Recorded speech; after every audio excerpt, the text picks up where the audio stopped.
Hi everybody, again we want to welcome you again to our YouTube channel. This is Dr.Joe Njagi, and today I'm delighted to have our first interview, and this is going to be quite exciting. Again, as we always remind you, remember to like, subscribe and share. Today on our interview today, we are delighted to be joined by one man who has actually been very influential. He was born back in 1929, so that makes him 92 years old now. You can imagine, those are about 9 decades. He's a Kenyan and he was born in Nairobi. He's a businessman, an industrialist and entrepreneur. He's basically known for business and philanthropy. He has been a senior member of the Comcraft group of companies. He has a $1 billion enterprise that has presence in more than 40 countries, and he's on the board of several prominent East African companies. This man has won several awards in East Africa and internationally in recognition of his entrepreneur and endeavor, and is also noted philanthropist. Although he's retired, he has been the chairman of Chandaria Foundation and the benefactor of numerous schools and clinics in Kenya, and has been involved in more than 25 organizations. This man has been awarded honorary doctorate by about 6 universities, and he has been awarded the Elder of Burning Spear by the former President Mwai Kibaki and the current President Uhuru, one of the highest civilian honors in Kenya. He has been hailed as one of the Kenya's leading industrialists. Of importance, he was also awarded the Order of British Empire Award by the Queen Elizabeth II. And today, I want you, ladies and gentlemen, help me welcome Dr. Manu Chandaria. Dr. Manu Chandaria, thank you so much for setting your time to be with us and having a conversation. It's always a pleasure to see you. How have you been, sir? I'm okay. Just getting old, otherwise everything is okay. How does it feel in the last 9 decades and you're still looking young as always and strong?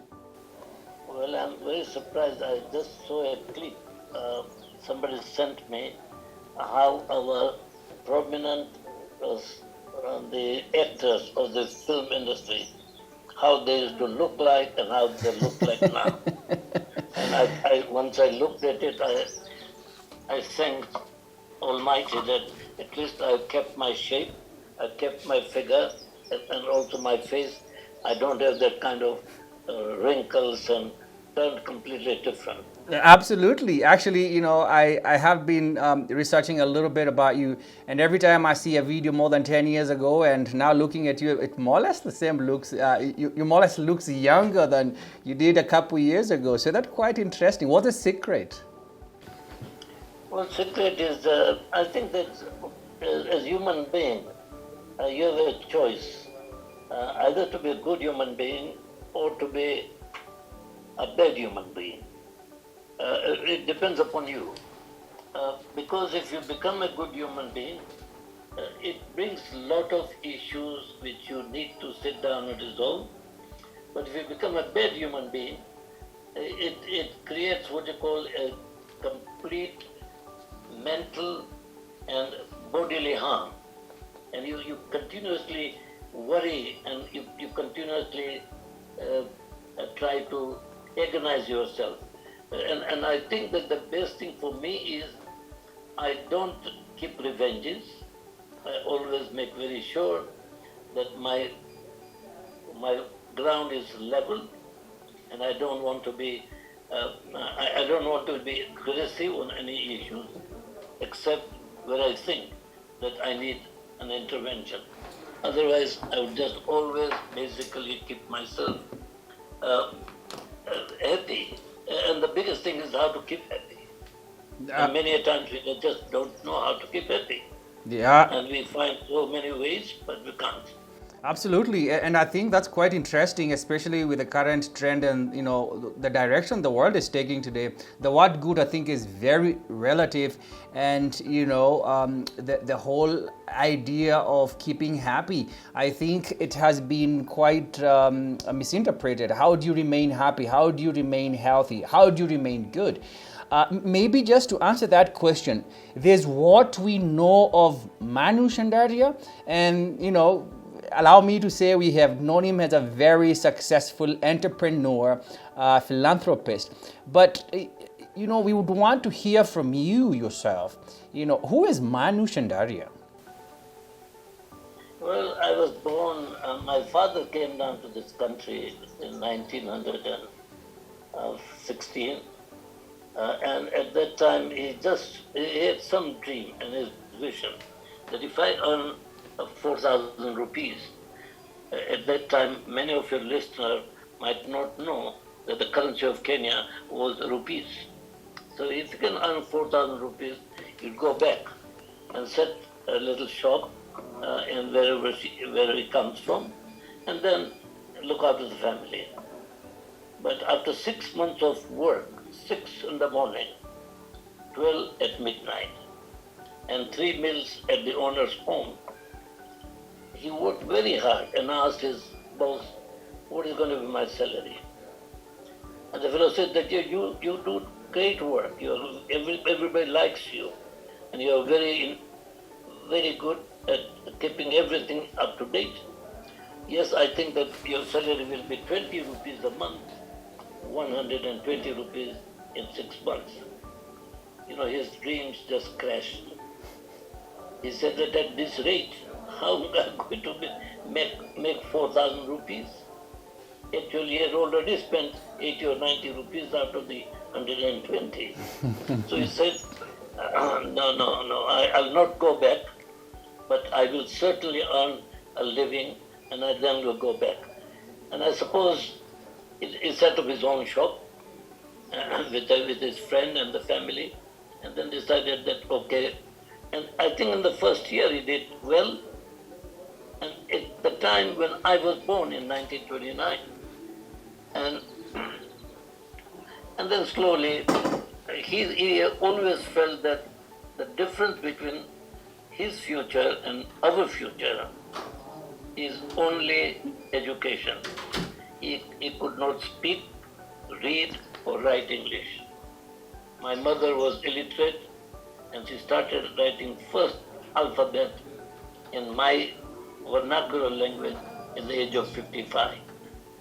So he said that the difference between how to improve their lives and their future is education. So a man who could not speak, read, write English, but decided that we should educate ourselves. And he was very, very hard about it. And so we continuously went there. We went to the first people in the university and graduated.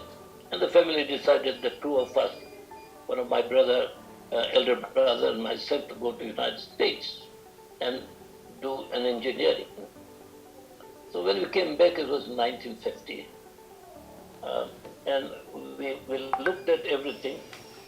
By then, we had lost quite a bit of money during the wartime.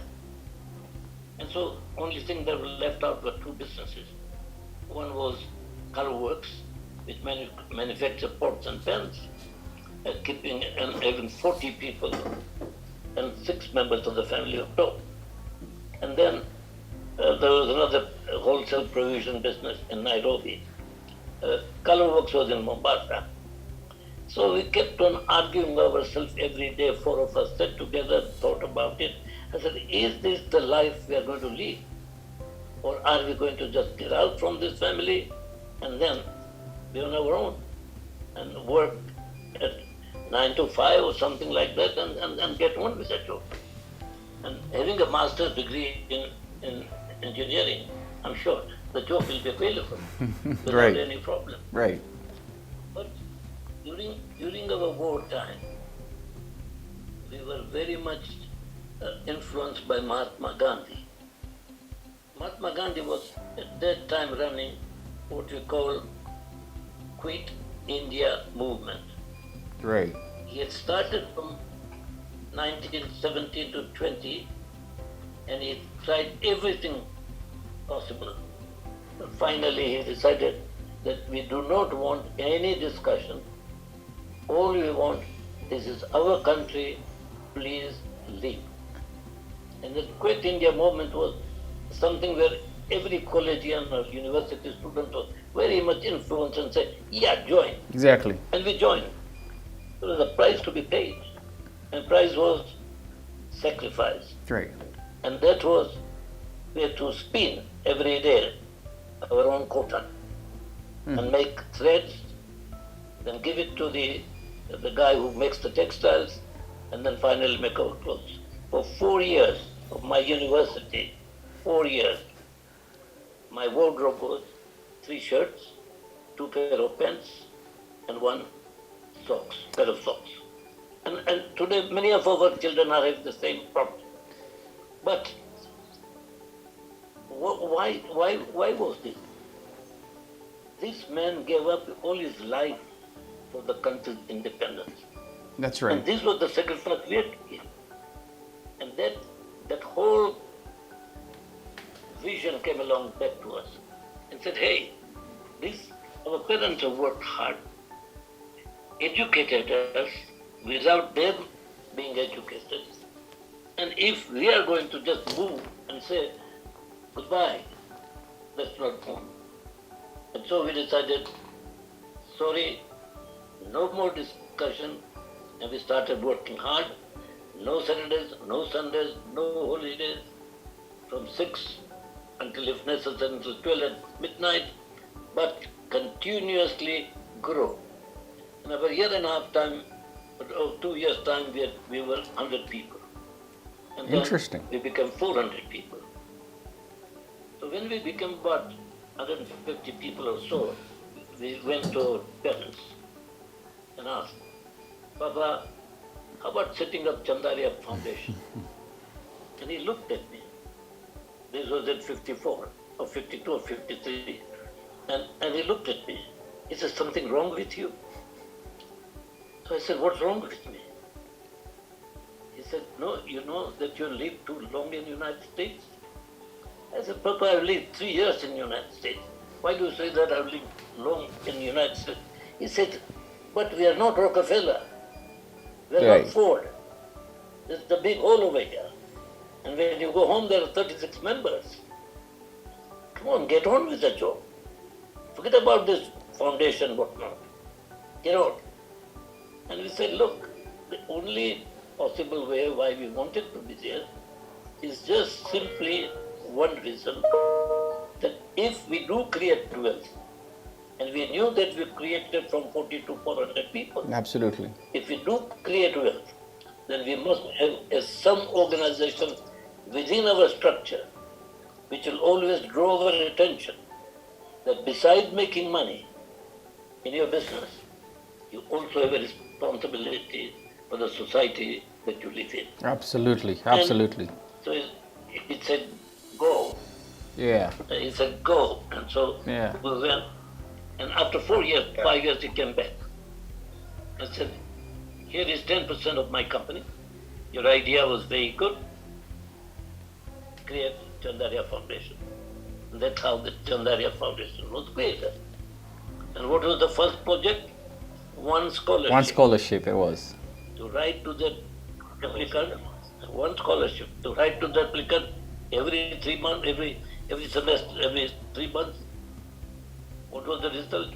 Why the result was bad? Why the result was good? Yeah.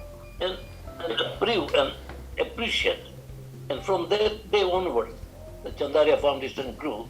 And today we feel that it's the best way. But what has happened with that? It has created humility in us. Great. And we remain on the ground. You know, with money, your feet gets about 6 inches above the ground. But with humility and with a purpose in life, we decided nothing doing. Yeah, which are So we expanded ourselves. which I think from explanation of who Chandaria is and the progression and the journey, I think it's quite impressive, and is, it's one of the narrative that the current youngsters, we the millennial, we don't get to hear this a lot. I mean, and just thinking about the conditions that your father moved to this country, the difficulties. I have seen that you grew up in Gara, and growing and having so much influence. There are two things I think which come out very clearly, and I think it's something that it's a huge cliche. You bear with me that currently we have so many graduates who are just on the street of Nairobi, which is literally very, very saddening. And I think if I would think about when we were growing up, it was go to school, get a good education, get good grades, and then you're going to get a good job, and then you're going to get your living will be quite substantially good. But I think this is totally different from what you're explaining. The whole thing about hard work, sacrifice, humility, which are very noble key elements that we need to cultivate. It was never ever taught to us. Just thinking about you mentioning you would get up at 6 o'clock in the morning, you'd be at work. I think that is something that is quite in need in our current community. Would you really say these humble beginnings, having a 2 pairs of shirts and having to work so hard, did that really have much influence to who Manu Chandaria has been over time, or was it just the dream of your father that really motivated you to get to the same trajectory that you ended up getting into? Well, I always believe that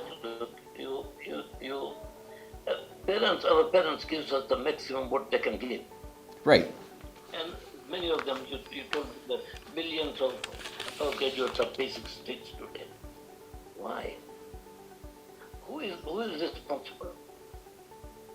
Before blaming anybody, we ourselves are responsible. Because we do not create that kind of an environment in which we can grow. Now today, look at our country. And who is responsible for it? We are. The government? Yes. Government? Yes. But besides the government and blaming anybody else, we ourselves are. Because to earn a living is probably aim for everybody. But that to earn a living without putting effort is not going to be possible. Right. And this is where fundamental problem starts. That, my papa is okay. My papa has given me the education. I've now graduated. But then what? After that, what? Nothing. And number two, the biggest problem also is of the government, that we cannot manufacture enough, both ways, food-wise and manufactured item-wise. Because we have to compete the whole world. Today it's not easy to live only on one particular item. That's right. And unless and until we can compete with others. And for competition you require hard work, do concentration, complete at it, then and then you can do it, not otherwise. So I feel very, very, very, very worried and very sorry about all these graduates running around. But the point is that who stops you making a hole on the ground and putting a seed and seedling? Nobody. Who stops you? Tell me. No one does. No one does. No one. Exactly. Who stops you? Okay, if Manu Chandaria goes and cleans the streets of this country, who stops you? Nobody does. The point is that internally, mentally, you should be ready. And I think that we are not nationalists as what we can think. We always consider that yes, we are okay, but we are not good enough. We do not think this is our country. We think it's just been given to us. It's not given to us. You've got to create it. My first personal belief is that how can we ourselves be involved in it and build it? There are so many areas that need our attention. But who cares? Who stops you going to the school and teaching? And don't ask. You're eating anywhere at home. You're not going anywhere, anything. But sitting at home doing nothing. And instead you go to the school and say, look, I have done this. I'm a graduate. I'd like to come and help you. You can go to a dispensary. You can go to a nursing home. You go to the hospital. You can give yourself to so many things. This multiplies. That's right. One Manu Chandaria or 100 Manu Chandaria. Absolutely. Or 1,000 Manu Chandaria. It multiplies. And I always keep on giving example.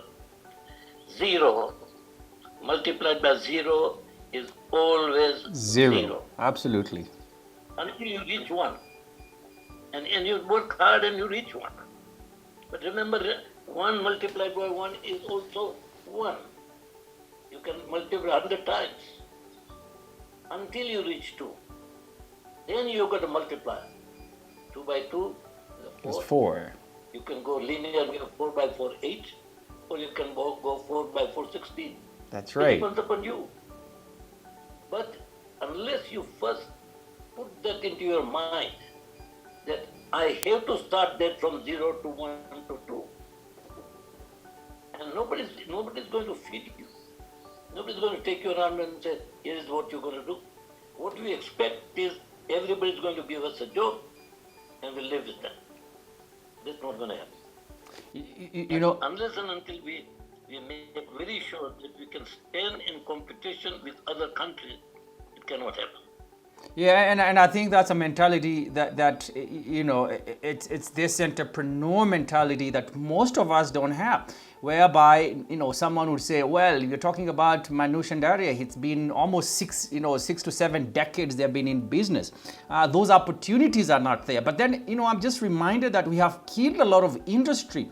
The textile industry has actually died, and I think you're right when you ask, who has actually created this problem? And we blame the government and we blame everybody else, but we never blame ourselves. We as individuals, we never take responsibility for it.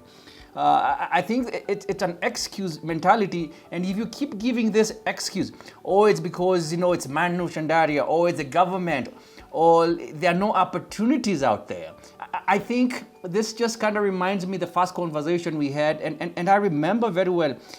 You know, when I asked you if you're talking to a young Njagi, what would you tell? And I remember, and I think this is what you're still emphasizing today. You telling me, open a small facility in Kerugoya. After a few years, partner with someone, open another one in Embu. And this is exactly, you're going to get the exponential growth. So I think I totally agree with you. The excuse, there are no opportunities, there are no jobs, there are a lot of graduates on the street. It's not that there are not opportunities, it's just because we just don't want to, you know, do something different from what everybody else is doing. Now, previously I have heard you mention, and I think when you're giving a talk, there's something you mentioned. You have previously mentioned that business should look at profit as the means and not the end. What exactly do you mean by this notion, Dr.Joe? The point is that you don't want to do the business and just make profits and forget about it. You have a responsibility.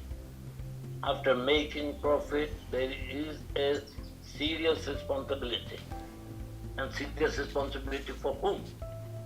Why should I bother about a school in Kirinaga? Tell me.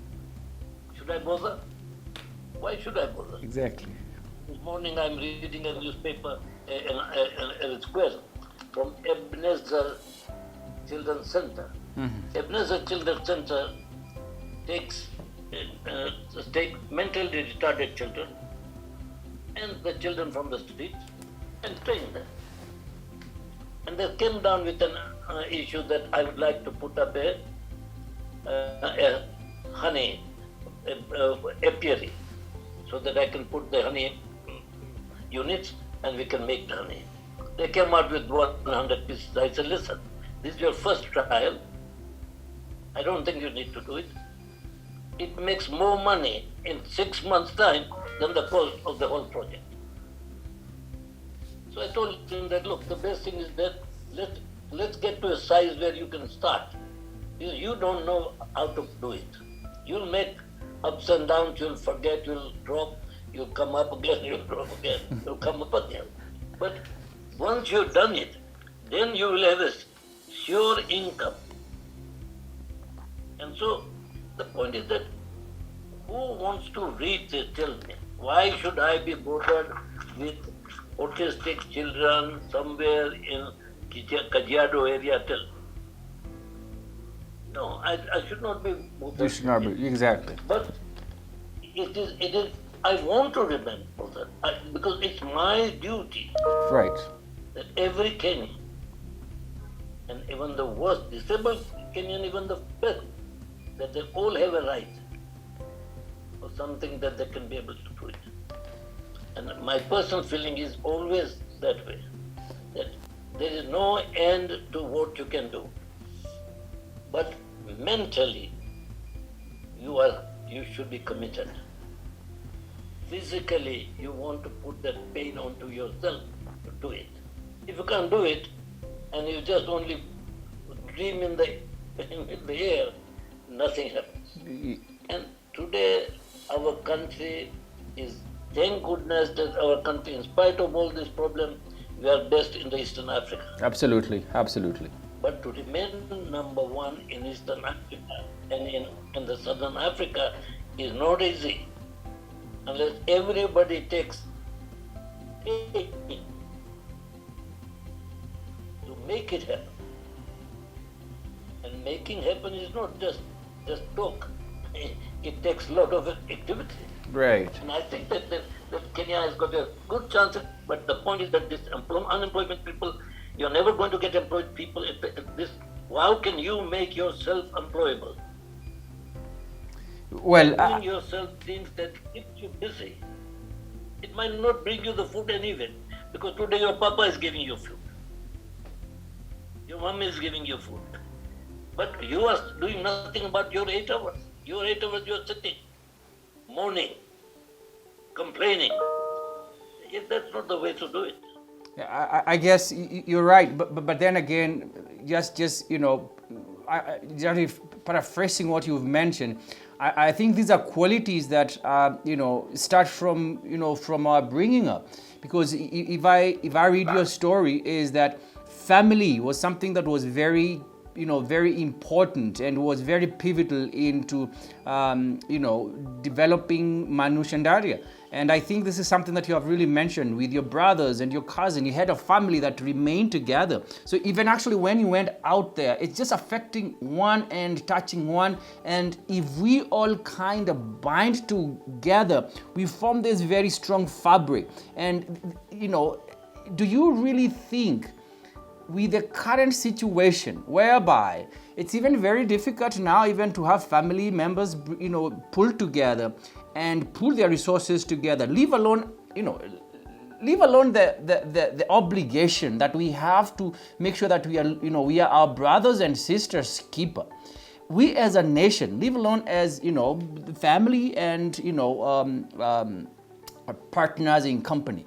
Do you think where we are currently as a nation, there is a way that we can reverse this, whereby we say, okay, fine, let's together. And this was, I think, if I'm not wrong, this is where Singapore, their attitude was, okay, we have to pull together everybody else. And this is going to have the ultimate success for the entire nation. We as a nation, where do you think we currently sit, Dr. Manu? Unless we have got a collective responsibility, first individual responsibility and creating a collective responsibility. That's right.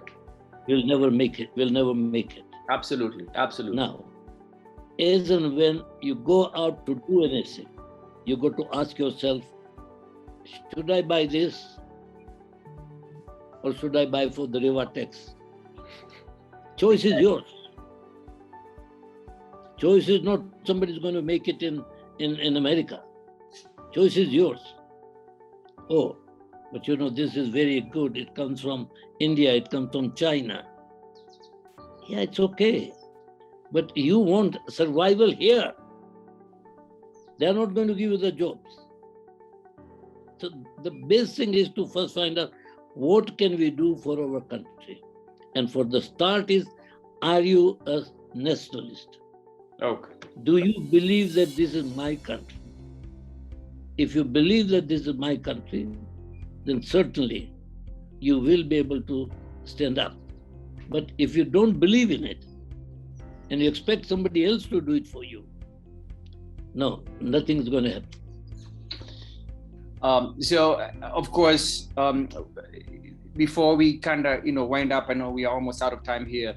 There's one, me as a health. Well, it's simple. The point is, if I expect that somebody is going to do better than my own, that's the biggest mistake that you make. If I have a doctor over here, why should I be going out? Exactly. Tell me. Exactly. Who tells you to go out? Tell me. If we ourselves convince ourselves that I want to go out, or these our doctors are not good enough. Hey, if you get an accident tomorrow, you can't fly just like that to South Africa or to India. We have doctors over here. Let's have a faith in our own system. And let's create more and more possibilities. At the end of the day is who is going to do what depends upon us. It doesn't depend upon the government. My destiny is written by myself. My destiny is not written by somebody else. When I graduated, it was not written by the university. I wrote my destiny. And unless and until each one of us write our own destiny and say, this I'm going to do, irrespective whether I have a job or I don't have a job. There are so many things which can be done for this country in which I will put my time in. Like you decided to put and help the Singaporean to do the operations over here. Why should you have done it? Because you felt. Why don't we reduce the pain in the health sector? Absolutely. And we decided the same thing, that let's support the technical issues about hospitals, if you can manage it. And that's why we have done half a dozen, three-quarter dozen projects in the hospitals. And now we have said that cancer. We have done one cancer hospital at cancer center at Moi Referral Hospital. That's right, yeah. Another being built in Kisumu. Like that, we will be building 3 or 4 cancer centers so that it can give us a possibility to attend to something. So I think that the question is that it's up to us. We cannot ask somebody else to tell what we should be doing. Exactly. If I cannot understand, if I take my ugali in my hand and if I put it in my ear, then it doesn't go to my mouth. It's up to us. Absolutely. It's up to us. Each Kenyan has their own responsibility, and they can extend the work as much as possible. Now, just my final question before you leave, Manu, because I think this is important for me. How many pair of suits do you have now, and how many pair of shoes do you have? And now, when you're 92 years old, how early do you get up? I think those will be my final question for today, Dr. Hari. Child, I'm also counting 92 and 7 months. 92 is impressive. It's 92 and 7 months. I get up early in the morning. I do a little bit of walking that I can do. I do my work, the work that I have to do. I eat good food. But the most of the vitality that comes to me is doing good for others. Absolutely, absolutely. If if you cannot do good for others, I can do good for me, myself, anytime. But the minute I said, no, I want to do it for somebody else, then you have achieved what you should be. Because human beings can only excel when people know them, not yourself. When the people say, hey, that's the man who is going, that's the man who did. And this is what we should be doing. Oh, let's put it over. We are bright enough, our children are bright enough, we are good young people, but let's find our own destiny. Don't expect somebody is going to set up a plant and I'm going to get a job. No. Because we don't have it. Today we are excess. 4 million children are running around. We cannot afford that. It's not children, it's all adults now. That's right. That's right. Unless we do it ourselves and say, I'm going to do it. I will come to your hospital. I will plant 100 trees over there. Here is the 6 people graduated from Nairobi University in this village or from that village. We will do this. We will clean our wells.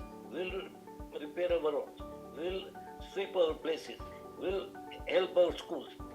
Who stops you? Tell me. Nobody does. Nobody. That's it. Yeah. Well, Okay. Manu Chandaria, well, thank you. It's always a pleasure talking to you. It's sad that I've not gotten time to see you in a while, but hopefully I'll get to see you not too long from now. Thank you so much for, spending some time talking to us. And I think this goes a long way. Be sure to pass our regards to Aruna. And between now and I see you again, I wish you good health. And once again, thank you very much, sir. Thank you so much for having me. Thank you. All right. Have a good one. Thank you. Bye-bye.